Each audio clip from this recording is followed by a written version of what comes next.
CCNA video টিউটোরিয়ালে সবাইকে স্বাগতম। আজকে আমাদের প্রথম ভিডিও, এই সিরিজের আজকে আমাদের প্রথম ভিডিও।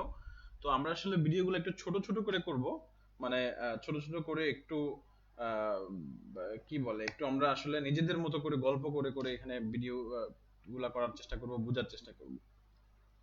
তো আজকে আমাদের প্রথম ভিডিওতে আমাদের আলোচনার টপিক হচ্ছে রাউটার। রাউটারটা হচ্ছে সিসকো রাউটার, যেহেতু আমাদের কোর্সটা হচ্ছে সিসিএনএ, সিসকো নেটওয়ার্কিং নিয়ে, সিসকোর ডিভাইস নিয়ে, সিসকোর কনফিগারেশন নিয়ে। তো আজকে আমরা দেখবো হচ্ছে সিসকো রাউটার। তো সিসকোর যে রাউটারের ছবিটা আপনারা দেখতে পাচ্ছেন, এই রাউটারের দেখে আপনারা যদি খেয়াল করেন তাহলে এখানে কিছু পোর্ট আছে, তাই না? এখানে এই যে দেখাচ্ছে যে এগুলো ইথারনেট পোর্ট, এখানে একটা পোর্ট মার্ক করা আছে কনসোল পোর্ট, এখানে একটা ইউএসবি পোর্ট দেখা যাচ্ছে। হ্যাঁ, তো সিসকোতে আসলে এরকম কিছু, প্রথম কথা হলো যে ব্যাকওয়ার্ডে, রাউটারের ব্যাকওয়ার্ডে বা ফরওয়ার্ডে আপনারা কিছু পোর্ট দেখতে পাবেন। তো এর মধ্যে এই পোর্টগুলোর আসলে কিছু কাজ, যেগুলো না জানলে আমাদের কনফিগারেশন আমরা কে করব বা কোন পোর্টের কি কাজ, এগুলো যদি না জানি তাহলে একটু সমস্যা আমাদের হয়। তো আমরা আজকে সেই জিনিসগুলো নিয়ে আলোচনা করব, যাতে আমরা এই পোর্টগুলো দেখলে যাতে এই পোর্টের কি কাজ সেটা যাতে আমরা বুঝে যাই। তো এখানে আপনি যদি দেখেন এই ছবিতে একটা পোর্ট আছে ইথারনেট পোর্ট। এই পোর্ট, এই ইথারনেট পোর্টটা আমাদের সবার পরিচিত। আপনার বাসায় যদি টিপি লিংকের রাউটার থাকে, সেই রাউটারে এরকম একটা পোর্ট আছে। ওই রাউটার থেকে আপনি আপনার কম্পিউটারে যদি কানেক্ট করতে চান তাহলে কি ইথারনেট পোর্টটা ইউজ হয়। তো এখানে একটা পোর্ট আছে কনসোল পোর্ট। এই পোর্ট হচ্ছে রাউটার কনফিগারেশনের জন্য। যখন আপনি রাউটারের হার্ডওয়্যারটা কিনে আনলেন, রাউটারে তো কোনো মনিটর নেই, তো আপনার করতে হবে কি, এই এই কনসোল পোর্ট একটা কেবল কানেক্ট করতে হবে আপনার কম্পিউটারের সাথে। তারপরে কম্পিউটার থেকে আপনি এই রাউটারের অ্যাক্সেস নিতে পারবেন এবং কনফিগারেশন করতে পারবেন। তার মানে ইথারনেট পোর্টের কাজ হচ্ছে আমাদের রাউটারকে switch, router to switch connect করার জন্য, এবং এই কনসোল পোর্টের কাজ হচ্ছে কি আমার রাউটারকে কনফিগারেশন করার জন্য। এবং এখানে একটা অক্সিলারি পোর্ট আছে, যে পোর্টের কাজ আসলে রাউটারকে কোনো স্পেসিফিক মডেমের সাথে কানেক্ট করার জন্য, এটা আমাদের কাজে লাগে। আচ্ছা, তো রাউটারের পোর্ট নিয়ে আমরা আরো কথা বলবো সামনে। হ্যাঁ, তার আগে আমরা আসলে যে রাউটারটা নিয়ে আমরা কথা বলছি, এটা আসলে রাউটার আসলে কি, এটা তো আমাদের জানা জরুরি। তো সেই কথাটাই আমাদের স্লাইডে বলা আছে যে রাউটার আসলে একটা নেটওয়ার্কিং ডিভাইসেস। হ্যাঁ, যেই যেটা কিনা দুইটা নেটওয়ার্ককে, প্রথম কথা হচ্ছে দুইটা ল্যানকে কানেক্ট করে। রাউটারের প্রথম কাজ আসলে দূরবর্তী বা নিকটবর্তী যেটাই বলেন না কেন, দুইটা ল্যানকে কানেক্ট করে এবং দুইটা নেটওয়ার্কের মধ্যে কিভাবে ডাটা আদান প্রদান হবে সেটা রুট ঠিক করে দেয়। মানে আপনি যদি আপনার ধরেন যে আপনার অফিস আছে একটা, আপনার অফিসে দুইটা ব্রাঞ্চ আছে, একটা ধানমন্ডি একটা উত্তরা, কিংবা আপনি একটা ইউনিভার্সিটির স্টুডেন্ট, আপনার ইউনিভার্সিটির দুইটা ক্যাম্পাস আছে। তো এই যে আপনার উত্তরা ক্যাম্পাস এবং ধানমন্ডি ক্যাম্পাস, এই দুইটা ক্যাম্পাস কি কানেক্টেড না? যদি কানেক্টেড থাকে তাহলে তাহলে কি দুইটা রাউটার দিয়ে, দুইটা রাউটারের মধ্যে আবার ইন্টারনাল একটা কানেকশন আছে। এবং এই উত্তরা ক্যাম্পাস থেকে যখন আপনি ধানমন্ডি ক্যাম্পাসে ডাটা পাঠান, সেই ডাটাটা আসলে কোন রুটে যাবে সেইটা ডিফাইন করে দেওয়া হচ্ছে রাউটার। এবং রাউটার ওএসআই লেয়ারের লেয়ার 3 তে কাজ করে, যেটা কিনা আমরা নেটওয়ার্ক লেয়ার হিসেবে সবাই জানি। তো এই রাউটারের কাজ হচ্ছে মূলত রুট ঠিক করে দেয়, এবং রাউটার একটা ইন্টেলিজেন্ট ডিভাইস। সে শর্টেস্ট পাথ সিলেক্ট করে ডাটা আদান প্রদান করতে পারে। মানে যেই রাস্তায় গেলে ট্রাফিক কম হবে, যেই রাস্তায় গেলে কস্ট কম হবে, সেই রাস্তাটাকে রাউটার ব্যবহার করার চেষ্টা করে সব সময়। ওকে, তো রাউটার কিভাবে ফাংশন করে সেই জিনিসগুলো এখানে বলা আছে। আমি যে কথাগুলো মুখে বললাম, যে এটা ডাটা প্যাকেট থ্রো করে, হ্যাঁ, ইন্টারফেস কোন ইন্টারফেস দিয়ে ডাটা যাবে সেটাকে সে ডিসাইড করতে পারে, এবং একটা রাউটিং টেবিল সে মেনটেন করে ফর ডিসিশন মেকিং। হ্যাঁ, এবং রাউটারকে দুইভাবে কনফিগার করা যায়, একটা হচ্ছে স্ট্যাটিক্যালি, একটা হচ্ছে ডাইনামিক্যালি। স্ট্যাটিক্যালি হচ্ছে মানে আপনি বলে দিবেন যে আসলে কোন দিক দিয়ে ডাটাটা যাবে, আপনি ডিফাইন করে দিবেন। আর ডাইনামিক হচ্ছে মানে অটোমেটিক, রাউটার নিজে ডিফাইন করবে যে ডাটা কোন দিক দিয়ে যাওয়া উচিত। তো এখানে দুইটা এক্সাম্পল দেওয়া আছে, ওএসপি, বিজিপি। আমরা এগুলো নিয়ে সামনে আসলে বিস্তারিত কথা বলবো, এই জন্য আমরা জাস্ট এখানে জেনে রাখলাম যে রাউটার কি এবং রাউটার আসলে কি কি কাজ হয়। তো আমরা রাউটারের পোর্ট নিয়ে এখানে কিছু কথা বলা আছে। রাউটারের 4টা পোর্ট মূলত এখানে আছে। একটা হচ্ছে সিরিয়াল পোর্ট, একটা হচ্ছে ইথারনেট পোর্ট, এটা হচ্ছে কনসোল পোর্ট, এবং একটা হচ্ছে অক্সিলারি পোর্ট। তো অক্সিলারি পোর্ট আসলে এখন খুব একটা ইউজ হয় না বললেই চলে। তো সিরিয়াল পোর্ট আসলে খুবই জরুরি একটা জিনিস। সেটা হচ্ছে যে রাউটার টু রাউটার কানেক্ট করার জন্য ইউজ হয়। সিরিয়াল টু, যখন আপনি দুইটা রাউটার পাশাপাশি আছে এবং দুইটাকে পরস্পর কানেক্ট করবেন, তখন আপনার সিরিয়াল পোর্টটাকে ইউজ করতে হবে। লেখা আছে যে কানেক্ট টু অ্যানাদার রাউটার। ও হ্যাঁ, আমি এই স্লাইডগুলো সব গুগল ড্রাইভে দেয়া থাকবে, লিংক থাকবে আমার ভিডিও ডেসক্রিপশনে। আপনারা যদি চান আমার এই স্লাইডগুলো আপনারা ডেসক্রিপশন থেকে কালেক্ট করতে পারেন। আচ্ছা, তারপরে আমরা বললাম কি যে আমাদের সিরিয়াল পোর্ট টাকে আমরা ইউজ করব যে another connect to another router, মানে আমার পাশাপাশি বা দূরবর্তী দুইটা রাউটারকে যদি আমি ফিজিক্যালি কানেক্ট করতে চাই, আমার সিরিয়াল পোর্টটাকে ইউজ করে করতে হবে। এবং serial port router to router connect করতে সিরিয়াল ক্যাবেল ইউজ হয় সিরিয়াল পোর্টের বেলায়। ওকে, তারপর আছে ইথারনেট পোর্ট, যেটা কিনা কানেক্ট রাউটার টু সুইচ। আমরা যে একটু আগে এক্সাম্পল দিলাম আপনার বাসায় যে টিপি লিংক রাউটার, সেই রাউটারটাকে যদি আপনি আপনার কম্পিউটারের সাথে কানেক্ট করতে চান, ইথারনেট পোর্ট সেম আপনার এই যে সিসকো রাউটার থেকে যদি আপনার সুইচে কানেক্ট করতে চান, তখন ইথারনেট পোর্টটাকে ইউজ করা হয়। তারপর আছে কনসোল পোর্ট। আমরা বললাম যে রাউটারটা হার্ডওয়্যার দেখতে এরকম হয়, এটাতে কোনো মনিটর নাই। এই রাউটারটাকে কনফিগার যখন করতে চান, এই যে RJ45 এর কনসোল পোর্ট বা এই যে এখানে কনসোল ক্যাবেলটা দেখতে, কনসোল পোর্টটা দেখতে পাচ্ছেন, এখানে একটা কনসোল ক্যাবেল কানেক্ট করবেন এবং আপনার পিসিতে একটা কনসোল কানেক্ট করে আপনি হচ্ছে যে রাউটারকে কনফিগার করতে পারেন, সেটা এখানে লেখা আছে কনফিগার রাউটার। আচ্ছা, অক্সিলারি পোর্ট আমরা বলছি যে রাউটারে কোনো স্পেসিফিক মডেম কানেক্ট করার জন্য ইউজ হয় এবং রাউটারে একটা পাওয়ার বাটন থাকে যেটা দিয়ে রাউটারটাকে অফ অন করা যায়। আচ্ছা, তারপরে এখানে একটা ছবি দেওয়া আছে, আমরা যে পোর্টগুলো নিয়ে কথা বললাম সিসকোর, এই যে রাউটারটাতে দেখা যাচ্ছে যে একটা সুইচ এখানে আছে, এখানে হাব দেয়া আছে, সেটা কি একটা ইথারনেট কেবল দিয়ে ইথারনেট পোর্টের মধ্যে কানেক্টেড, মানে রাউটার টু সুইচ বা হাব কানেক্ট করতে ইথারনেট পোর্ট ব্যবহার করা হয়। এখানে রাউটার টু, এখানে যদি আপনি দেখতে পান যে আরেকটা রাউটার এখানে আছে, সেই রাউটার টু রাউটার কানেক্ট করার জন্য কি সিরিয়াল পোর্ট ইউজ হয়েছে।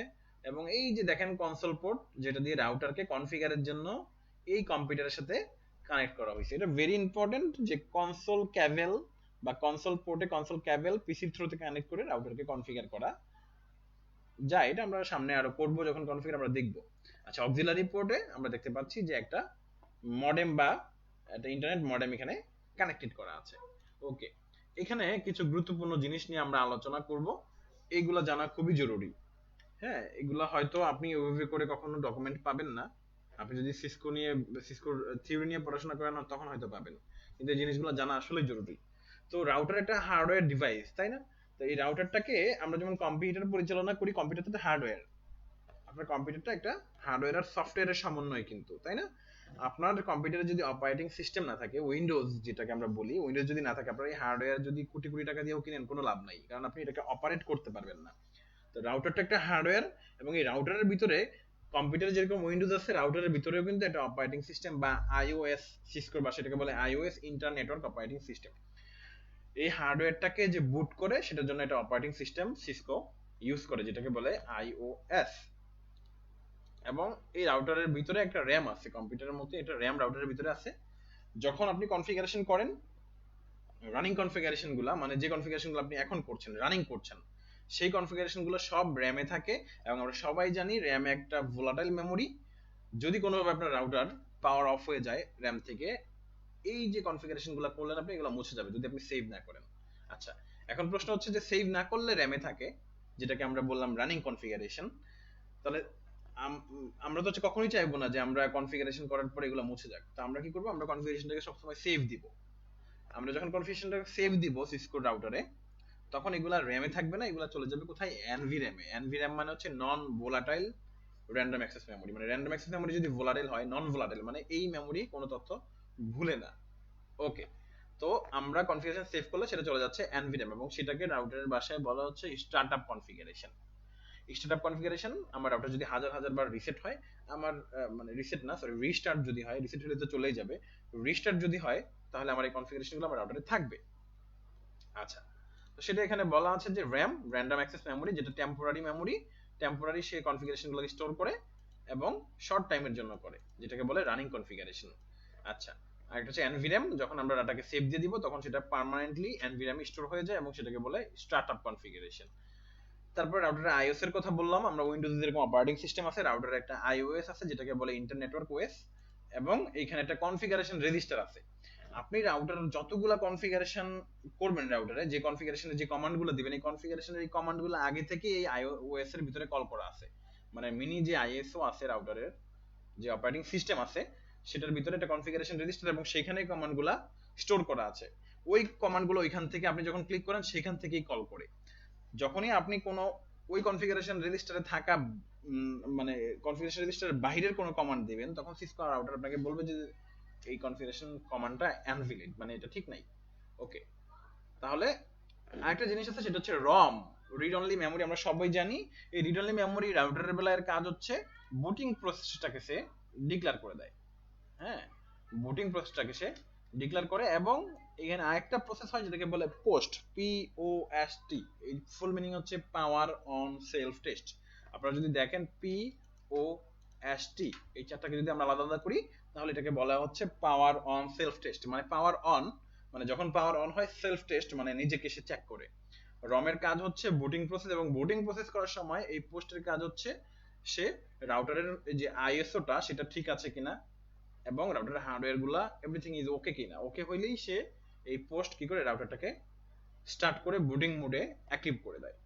হ্যাঁ, এবং যদি কোনো এই পোস্ট প্রসেস করতে গিয়ে যদি কোনো এরর পায় রাউটার, সেটা আপনাকে সে বলে দেয়। হ্যাঁ, তো ইটস ভেরি ইম্পর্টেন্ট। তো রাউটারের চারটা আমরা জানলাম, যে র্যাম যেটা কিনা রানিং কনফিগারেশন, বা এটাকে কি টেম্পোরারি মেমোরি, টেম্পোরারি আমার কনফিগারেশন গুলোকে স্টোর রাখে যদি আমরা সেভ না করি। র্যামে কনফিগারেশন যদি থাকে, রাউটার রিসেট হইলে সেটা বা রিস্টার্ট হইলে সেটা বন্ধ হয়ে মানে মুছে যাবে। আচ্ছা, আমরা যখন রাউটারের এই কনফিগারেশন গুলোকে সেভ করে দিব তখন এটা NVRAM এ চলে যায়, যেটা নন ভোলাটাইল, এবং এটা ডাটাকে পার্মানেন্টলি স্টোর করে দেয়। এবং iOS আছে যেটা কিনা অপারেটিং সিস্টেম। আমরা যদি কম্পিউটারের সাথে এটাকে তুলনা করি, এটা একটা সিসকো অপারেটিং সিস্টেম, এবং এখানে একটা কনফিগারেশন রেজিস্টার আছে যেখানে কমান্ডগুলা দেয়া থাকে, এবং আমরা যখন কমান্ড কল করি এখান থেকেই ডিক্লেয়ার হয়। এবং আমরা যদি এখানে স্টোর করা কমান্ডের বাইরে কোনো কমান্ড টাইপ করি তখন সেটাকে আমাকে ইনভ্যালিড হিসেবে নোটিফাই করবে। এবং রমের কাজ হচ্ছে বুটিং প্রসেস করা, এবং আমরা বললাম পাওয়ার অন সেলফ টেস্ট, সে একটা চেক দেয়। আচ্ছা, তাহলে এখানে আরো জিনিস, আমি কিছু জিনিস এখানে লিখে আছে যে সিসকো রাউটারের কিছু মডেল, স্মল বিজনেসের জন্য কোন শ্রেণীর মডেলগুলো ইউজ হয়। আমরা বলছি 9000 এবং 800 সিরিজের রাউটারগুলো ইউজ হয়, যেটাকে বলে ইন্টিগ্রেটেড সার্ভিস রাউটার। এবং সার্ভিস প্রোভাইডার যারা, মানে আপনি যাদের থেকে ইন্টারনেট কিনেন এদেরকে বলা হয় ইন্টারনেট সার্ভিস প্রোভাইডার। এই ভদ্রলোকেরা যে রাউটারগুলো সাধারণত ইউজ করে সেটাকে বলে ক্যারিয়ার সিরিজ। এবং আপনার ব্রাঞ্চ যদি থাকে, আপনার যদি কয়েকটা, আমরা একটু আগে ইউনিভার্সিটির কথা বললাম যে আপনার কয়েকটা জায়গায় আপনার ক্যাম্পাসগুলো রাখা, তখন আপনি ইন্টিগ্রেটেড সিরিজগুলো ইউজ করবেন। এবং ইন্ডাস্ট্রিয়াল অনেক বড় বড় ইন্ডাস্ট্রি যখন আপনার হবে তখন আপনি ইন্ডাস্ট্রিয়াল ইন্টিগ্রেটেড সার্ভিসগুলোকে ইউজ করবেন। আপনি মডেলগুলো এখানে দেওয়া আছে, স্লাইডটাও আমি দিয়ে দিব আমার গুগল ড্রাইভ লিংকে, আপনারা এখান থেকে দেখে এগুলোকে নিয়ে একটু স্টাডি করতে পারেন। সবাইকে ধন্যবাদ। আমাদের আজকের রাউটার নিয়ে এই ভিডিও যারা যারা দেখলেন, অবশ্যই আমার চ্যানেল যদি সাবস্ক্রাইব না করে থাকেন সাবস্ক্রাইব করে দিবেন। আমাদের পরবর্তী ভিডিও আমরা সিসকোর বেসিক কনফিগারেশন নিয়ে করব। হ্যাঁ, ততক্ষণ পর্যন্ত আমাদের সাথে থাকেন। সবাইকে ধন্যবাদ।